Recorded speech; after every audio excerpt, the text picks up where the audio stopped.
By the time the white van stopped in front of Ruth Ellison's house, her daughter had already paid the deposit, packed a suitcase, and chosen the room where her mother was supposed to spend the rest of her life.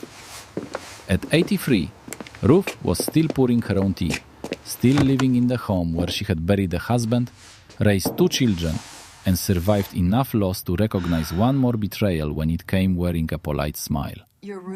Her son called it safety. Her daughter called it care. The nurse, standing in Ruth's kitchen with a clipboard, called it the best option. But Ruth knew exactly what it was. It was the moment her own children stopped seeing her as a mother and started seeing her as a problem that needed to be moved out of the way. They thought age had finally made her powerless. They thought one fall in the laundry room was enough to take her house, her routines, her choices, and the last pieces of dignity she still owned. What they did not know was that Ruth had been carrying a secret for almost half a century. Buried in the lining of her handbag was an old iron key tied with a black ribbon. The key her dying mother had placed in her hand years ago with one chilling instruction. Never open the sealed house on Brier Hollow Road until the day someone tried to take your life away for their convenience. That day had arrived. So instead of crying, begging, or getting into the van, Ruth gave her children the key and told them to drive. What waited behind the door of that shattered house was not dust, ruin, or grief frozen in time. It was a dead woman's warning, a family secret preserved for decades, and a reckoning so precise that by nightfall, the people who came to remove Ruth from her life would be the ones standing exposed in the wreckage of their own greed. Because sometimes, the cruelest mistake a family can make is assuming an old woman has nothing left to unlock. You're here for a reason. Together, we'll reveal what someone tried to hide. Subscribe, turn on notifications, and comment wherever you're watching. By the time the white van pulled into Ruth Ellison's driveway, she had already guessed what kind of morning it was going to be. Nobody came that early unless they wanted something from her. She was 83 years old, still in her own kitchen, still standing straight enough to pour tea without spilling a drop, still sharp enough to notice that her daughter Patricia did not come alone. Patricia got out first in a camel coat and sensible shoes, lips pressed thin. Her brother Mark climbed out after her, shoulders tense, phone in hand.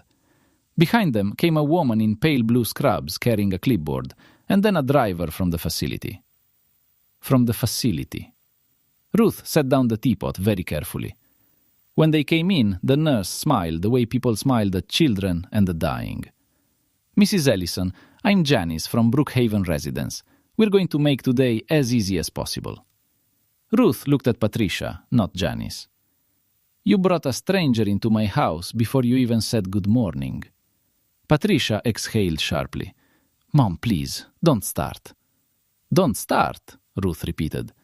You arrive with a van and a woman holding paperwork, and I'm the one starting. Mark moved toward the dining room table as if he already lived there. We talked about this last week. No, Ruth said. You talked. I listened to my own children discuss me as if I were a cracked lamp that needed moving before it embarrassed the family. Patricia's face hardened. You fell in the laundry room. I slipped on a wet towel. You were on the floor for 2 hours. I was on the floor for 40 minutes. Mrs. Alvarez next door found me because I didn't answer the phone. Mark rubbed his forehead. That is exactly the problem. You are alone too much. If something serious happens, nobody gets here in time. Ruth almost laughed at the hypocrisy of it. For 9 months, they had not visited unless they needed signatures, recipes, or family photographs. But now, suddenly, her solitude was a tragedy. The nurse laid a clipboard on the table. Brookhaven has a lovely suite ready for you, Mrs. Ellison. It's sunny and there's a garden courtyard, and... I have a garden courtyard, Ruth said. It's called my backyard. Janice gave the patient little nod again. Ruth hated that nod. Patricia opened the folder. Mom, the deposit is paid. The room is ready. We've packed what you need for now. Later we can sort through the rest of the house. The rest of the house. Not your things, not your life. The rest of the house. Ruth's gaze drifted to the hallway arch, to the framed pencil marks where Patricia and Mark had once stood in stocking feet, while their father measured them every birthday. 11, 13, 15, college. The wallpaper had changed since then. The children had not. You paid a deposit, Ruth said quietly, before I agreed. Patricia's silence was answer enough. Mark tried a softer tone. Mom, listen, this isn't punishment. You can't keep doing everything yourself. The stairs, the stove, the winter coming. Brookhaven is safe. Safe for whom? For you. No, Ruth said. Safe for you. Convenient for you. Neat. Managed. Something you can mention to your friends without lowering your voice. Patricia's patience finally snapped. Do you want the truth? Fine. I am tired of waiting for a call saying you're dead on the kitchen floor. I am tired of driving over here to deal with broken pipes and gutter issues and emergency locksmiths. I have a husband with heart trouble and a daughter in law school. Mark has his business problems. We cannot organize our whole lives around whether you remembered to charge your phone. There it was. Not concern. Exhaustion. Not love. Inconvenience. Ruth looked at her son. He would not quite meet her eyes. How long? She asked. Mark frowned. How long what? How long have you both been planning this? Patricia answered without blinking. 3 months. 3 months. 3 months of smiles over Sunday lunch. 3 months of asking whether she needed anything from the pharmacy. 3 months of speaking slowly into the phone as if kindness and deceit were cousins. The hurt hit deep, but it did not knock her over. At 83, pain did not come as surprise anymore. It came as confirmation. Ruth walked to the sideboard in the corner of the dining room. Patricia took a step forward, alarmed. What are you doing? Getting my handbag, Ruth said. Mark let out a short breath of relief, as if he thought surrender had finally arrived. Ruth opened the worn leather purse she had carried for more than 30 years and reached into the hidden inside pocket. Her fingers closed around cold iron. When she turned back, the key lay across her palm like a dark little weapon. It was old, longer than a house key, with an oval bow and teeth cut by hand. A black ribbon was tied through the top, faded almost gray with age. Patricia stared at it. What is that? The reason you're not taking me anywhere yet. Mark frowned. Mom, this, Ruth said, is the front key to my mother's house on Brier Hollow Road. Both of them went still. Patricia blinked first. Grandma Violet's house? That place was sealed before I was born. Yes. It was shut up in 1974. Yes. Mark gave a disbelieving laugh. That old place? It's probably fallen in on itself by now. It has not. Patricia folded her arms. What does that have to do with today? Ruth closed her hand over the key. Everything. For a moment, only the ticking of the kitchen clock filled the room. Then she said very calmly, You want to take me out of my home and put me where I can be supervised, scheduled, and spoken to through a monthly invoice. Fine. Before that happens, you will drive me to my mother's house. You will unlock the front door. And then you will understand why I have spent 49 years paying taxes on a house nobody was permitted to enter. Janice, the nurse, shifted awkwardly. Mark gave Patricia a look that said, Here we go. This is exactly what I meant. Patricia's voice dropped into that dangerous register adult children use when they are trying not to say the word senile out loud. Mom, Grandma Violet died decades ago. That house was part of some old grief ritual. This is not the day for one of your stories. Ruth's eyes sharpened. My mother sealed that house the night before she died, she said. She called me into her bedroom, handed me this key, and made me swear before God that I would not open that door until the day someone tried to remove me from my own life for their convenience rather than my good. Those were her exact words. I was 34. I thought she was being dramatic. This morning I realized she was being precise. No one spoke. Patricia's face changed first, not into belief, but into calculation. Mark looked unsettled now, really unsettled. Even Janice had stopped pretending this was routine. "You expect us to believe Grandma somehow predicted this?" Patricia asked. "I expect nothing from you anymore," Ruth said. "But if you want me in that van, you will take me to Brier Hollow first." Mark let out a humorless breath. "And if we don't?" Ruth slipped the key back into her purse. "Then I call my attorney, cancel every medical authorization you bullied me into signing after the fall, and tell him my children attempted to place me under care against my wishes while I remain fully competent. After that, you can explain yourselves to a judge instead of to me." That landed. Patricia went pale. Mark stared at her. Neither had expected resistance this clean. 10 minutes later, they were all in Patricia's SUV, even Janice, because nobody seemed to know what else to do with her. The van followed behind. Ruth sat in the back seat with a handbag on her lap and watched the town she had lived in for 56 years slide past the window. They drove beyond the neat subdivisions and the chain stores, out toward the older road where trees leaned over cracked pavement and mailboxes stood far apart. The farther they went, the quieter Patricia became. Ruth had not been down Brier Hollow in 21 years. The road narrowed, then curved through tall oaks and untended hedges. At the end of it, behind an iron gate webbed with vine, the house finally appeared. Patricia slowed the car. Mark said nothing at all. The house should have looked dead. It had been closed for nearly half a century, shuttered and silent. But it stood with a strange, stubborn dignity, large and square, beneath a steep slate roof, every window boarded from inside, every curtain long gone from sight. Ivy climbed one side. The garden had gone wild. Still, the brick was sound. The porch columns were straight. The brass knocker on the black front door caught the weak morning light. It did not look abandoned. It looked waiting. Ruth got out slowly. The cold air hit her face. For one dizzy second, she was 34 again, standing beside her mother in a black coat, hearing the final click of the lock. She held out the key to Patricia. "You open it." Patricia did not move. "Mom."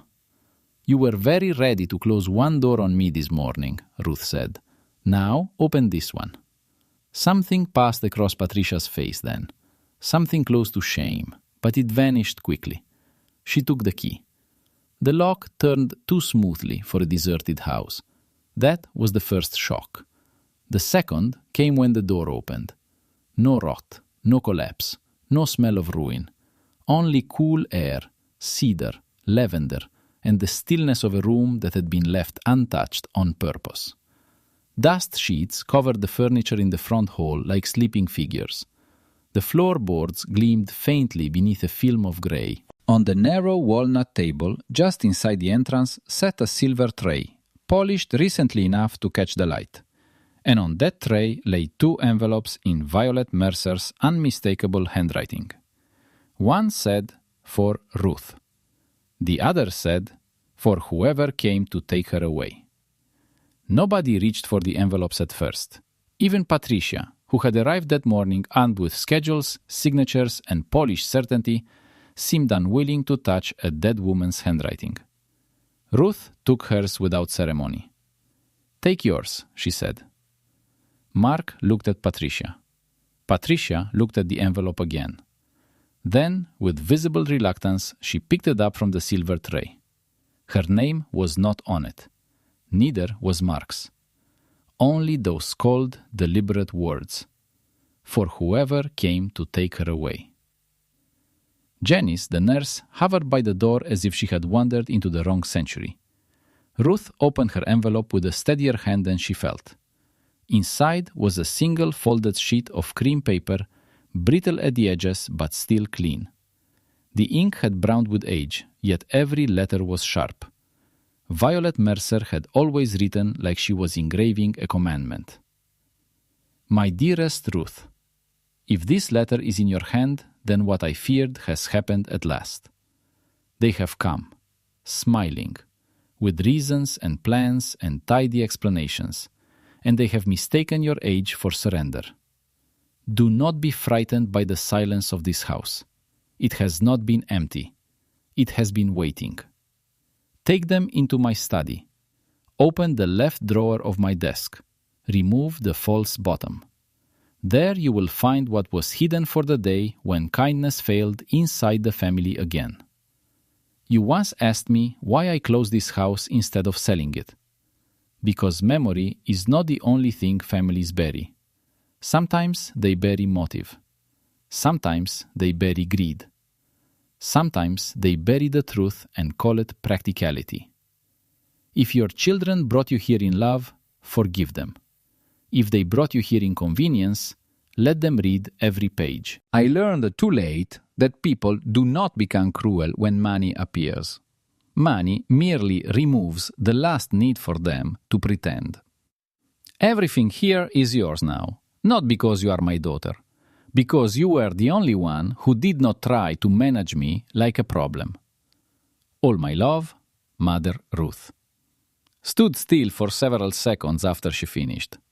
She could hear Patricia opening the other letter across the hall, the paper crackling in the hush. Then Patricia read out loud before she could stop herself.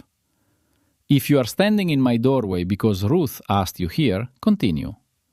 If you are standing in my doorway because you wished to move her, sort her, silence her, or make her smaller for your own convenience, then understand this first.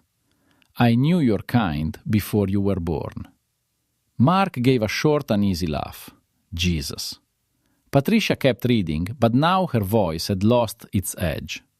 I was a widow at 61 when my own sons decided my grief had made me impractical and my property had made me interesting. They did not say they wanted control. They said they wanted to help. They did not say they wanted signatures. They said they were worried.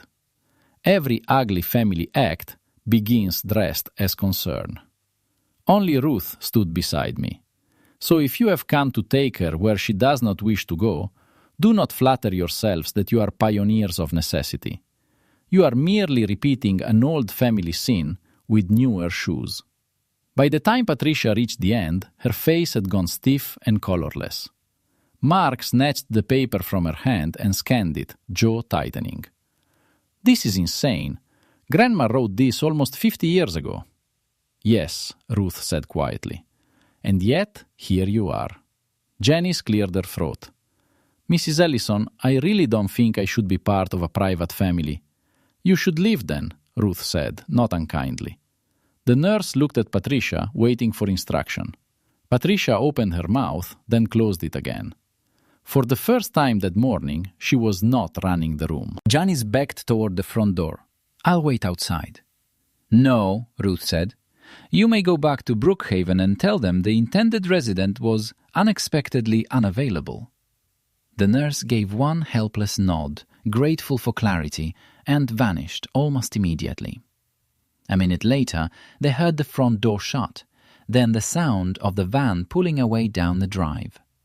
The silence that followed felt larger than the house itself. Ruth moved first. She crossed the front hall and walked deeper inside, past sheet-draped chairs and a grandfather clock, stopped at 12 minutes past 4, past framed silhouettes hanging straight on the wallpaper as if nobody had dared let time touch them. Patricia and Mark followed more slowly, no longer acting like people escorting an old woman. Now they looked like trespassers. The study door stood at the end of the corridor. Ruth hadn't seen the room since the week of her mother's funeral, yet when she stepped inside, something in her chest tightened with such force she had to pause. The smell met her first. Old leather, cedar, lamp oil, dust. Then the shape of everything returned at once. The green reading chair by the window, the shelves lined to the ceiling, the globe in the corner with South America faded at the edges, the mahogany desk where Violet Mercer had balanced ledgers, written letters, and ruled a household with a gaze that could make grown men confess before they had decided to lie. Nothing had been ransacked. Nothing had sagged into ruin. Someone had cared for this house. Patricia noticed it too. How is this possible? Mark ran a finger over the desk and stared at the thin line of dust on his skin. Somebody's been in here. Ruth slid open the left drawer. Inside were neatly arranged pens, sealing wax, blank stationery bound with ribbon, and beneath them, exactly where her mother said it would be, a panel of wood cut more cleanly than the rest. She lifted the false bottom. Below it lay three things. A keyring with brass tags, a thick legal packet tied in dark blue ribbon, and a black ledger book with her own name written across the front. For one strange second, no one breathed. Ruth reached for the ledger first. When she opened it, she found page after page of handwritten entries in two different hands. The earlier pages were Violet's, precise and severe. The later pages belonged to someone else, a man with narrower letters and gentler ink pressure. Every year had been recorded.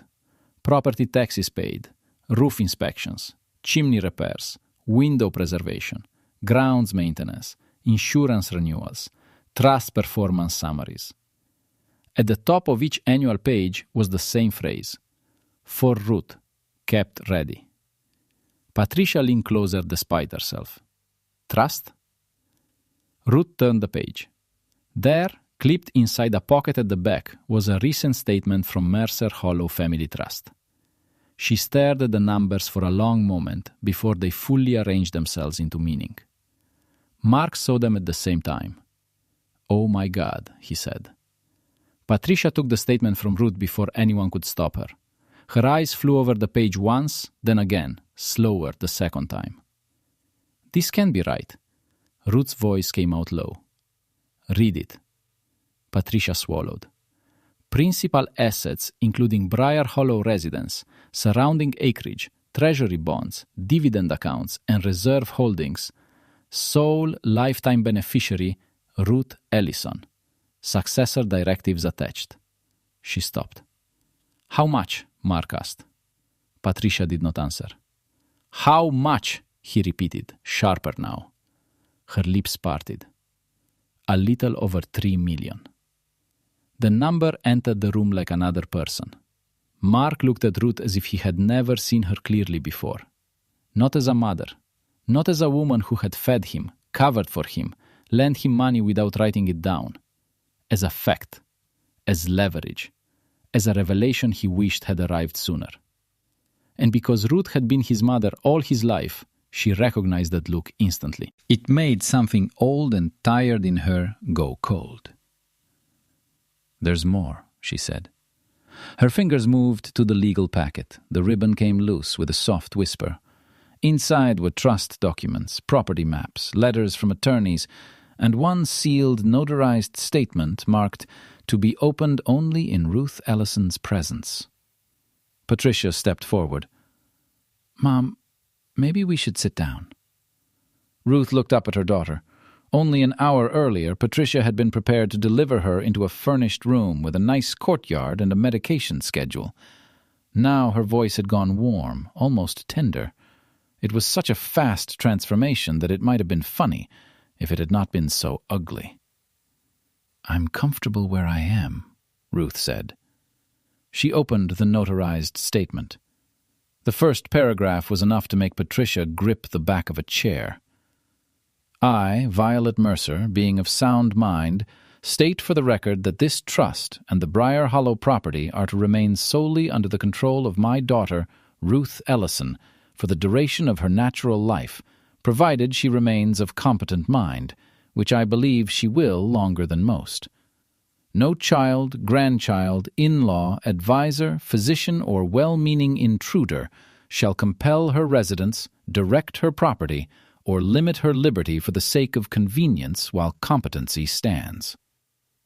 Below that, in later legal language, came the sharper blade. Any descendant who attempts through coercion, manipulation, false incapacity claims, or pressure placement to remove Ruth Ellison from her chosen residence against her clearly stated wishes shall forfeit any future interest under this trust, and their share shall instead pass to the Mercer Women's Relief Fund established herein. Mark went white. Patricia actually took a step back. "No," she said. "No, that's absurd. That can't be enforceable." "It was drafted by Charles Haviland," Ruth said, looking at the signature. "He was Mother's attorney for 30 years, and revised by his son after his death." "It looks very enforceable to me." Mark's voice grew suddenly urgent. "Mom, nobody was coercing you. We were trying to help." Ruth turned her head slowly and looked at him long enough that he had to drop his eyes. From somewhere deeper in the packet, a smaller envelope slid loose and fell to the floor. Patricia bent to pick it up, then froze when she read the front. "Open this only after they deny what they meant."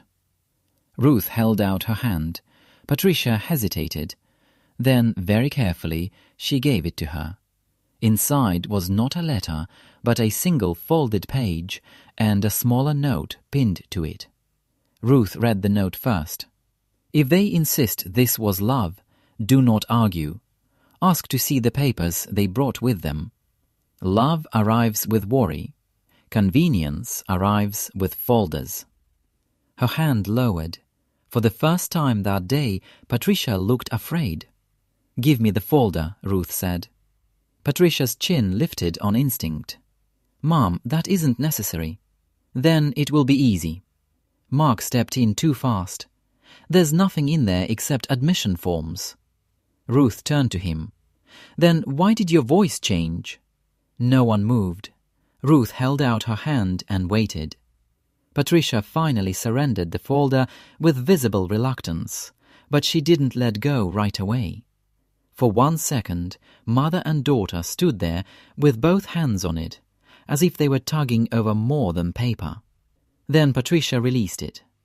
Ruth took the documents to the desk and began sorting through them one by one. Brookhaven Residence Agreement, Medication Authorization, Emergency Transport Consent, a draft Physician Capacity Request not yet signed, a form allowing the facility to coordinate liquidation of personal effects if family requested it. Patricia opened her mouth. "That's standard paperwork." Ruth lifted a hand and Patricia fell silent. Beneath the care documents was another stack. A realtor's comparative market analysis for Ruth's house. An estate clean-out estimate. A handwritten list on yellow legal paper. Dining set, Patricia. Dad's tools, Mark. China cabinet, decide later. Jewelry appraisal. Call church for clothing donation. List house before Christmas, if possible. There was also a printed email from Mark to Patricia. If she resists too much, we may need to remind her she can't manage alone anymore. Brookhaven buys us time. Once the house is sold, everything gets simpler. Ruth read that sentence twice. Everything gets simpler. Not safer, not kinder, simpler. The room went very still. Patricia's face had gone ashy. "Mom, let me explain." "No," Ruth said. Her voice was quiet, but it landed harder than a shout. "No, Patricia. Do not explain simplification to the woman who made every holiday magical on a school teacher's budget. Do not explain logistics to the woman who set up with your fevers, buried your father, balanced every emergency this family ever had, and somehow never once referred to either of you as a burden." Mark took a step forward. "We were trying to solve a problem." Ruth looked at him with something so level it made him stop. I know, she said. The problem was me. He flinched. For the first time all morning, Patricia's composure broke. That is not fair. Ruth gave a small, almost sad smile. No, what is not fair is bringing a nurse into my house before breakfast. What is not fair is packing my clothes before I agreed. What is not fair is planning the sale of my home while telling yourselves this was love. Patricia's eyes filled suddenly. I was scared. Of what? Of getting a call in the middle of the night. Of you falling again. Of never knowing when it would become too much. Ruth let the silence sit there.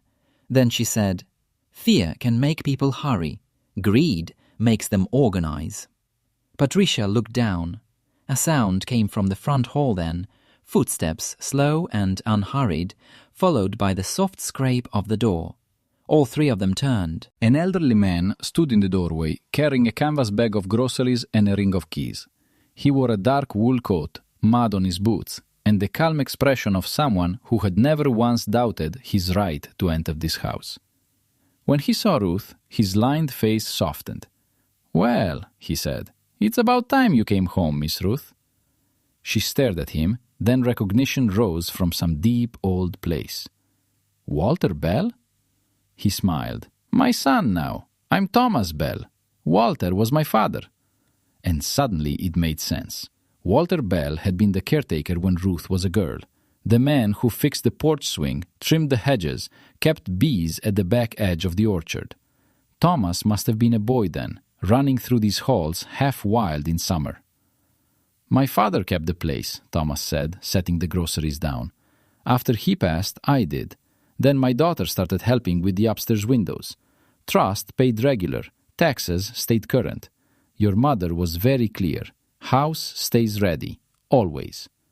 Patricia stared at him. "You've been maintaining this house all these years?"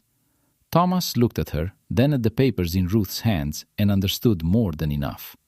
"Yes," he said, "for the woman who owned it, not for the relatives who might one day come sniffing around it." Mark colored. Thomas reached into his coat pocket and handed Ruth a business card. "Haviland's office called me at dawn. Said if the front door opened today, there was a fair chance you'd want counsel sooner rather than later. His granddaughter runs the practice now, sharp as a blade. She's on her way." Ruth took the card and slipped it into her purse without looking away from her children. Patricia spoke first, her voice rough now. "Mom, we did love you." Ruth nodded once. "I believe you do, in the way people love old photographs, deeply until they have to make room." The words struck Patricia harder than anything else had. She sank into the nearest chair and covered her mouth with her hand. Mark remained standing, but the confidence had gone out of him. "What happens now?" Ruth glanced at the trust papers spread across her mother's desk, at the old house preserved through decades of obedience, at the letter her mother had written before Patricia was even born, knowing exactly how family weakness dressed itself up. Then she answered. "Now," she said, "nothing happens to me. That is the point." Neither of them spoke. "I will decide where I live. I will decide what help I accept and when. I will keep my house for as long as I wish, and if the day comes when I choose not to live there, I will not be shipped anywhere like stored furniture. I will choose that too." Patricia lowered her hand. "And the trust?" Ruth's expression did not change. "You both heard what Mother arranged. Any future interest you had is gone." Mark stared at her. "You'd really do that?" Ruth's laugh was soft and almost incredulous. "Mark, my mother did that. You did the rest." His jaw tightened, but there was no indignation left in it now. Only the sick realization that the door he had expected to open for him one day had just closed forever. Patricia began to cry then, quietly at first, then with the ugly, exhausted grief of a woman who had finally seen herself clearly and hated the view. Ruth watched her for a long moment. "I am not cutting you out of my life," she said at last. "That is still your choice. but you will come to me as my children, or not at all. Not as managers, not as rescuers, not as heirs waiting politely in the hall. Thomas Bell, still standing near the door, looked as though he wanted to remove himself from the room and knew better than to interrupt history while it was speaking. Patricia wiped her face. "Can you ever forgive us?" Ruth looked around the study. The room, the letters, the trust, the terrible elegance of her mother's foresight. Then she looked back at the daughter she had carried, the son she had defended, the two people who had almost handed her life over to strangers because they were tired and scared and, yes, tempted. Forgiveness is not the hard part, she said. Trust is. That afternoon, Haviland's granddaughter arrived exactly as Thomas promised. She read every document, every letter, every page from the folder Patricia had brought. She was brisk, immaculate, and entirely unimpressed by excuses. By sunset, the Brookhaven Agreement was voided, the attempted placement was documented, and new directives were drawn up in language so clean, even Mark did not try to wriggle through it. Ruth appointed independent counsel, independent medical review, and a home care plan of her own choosing if she ever wanted one.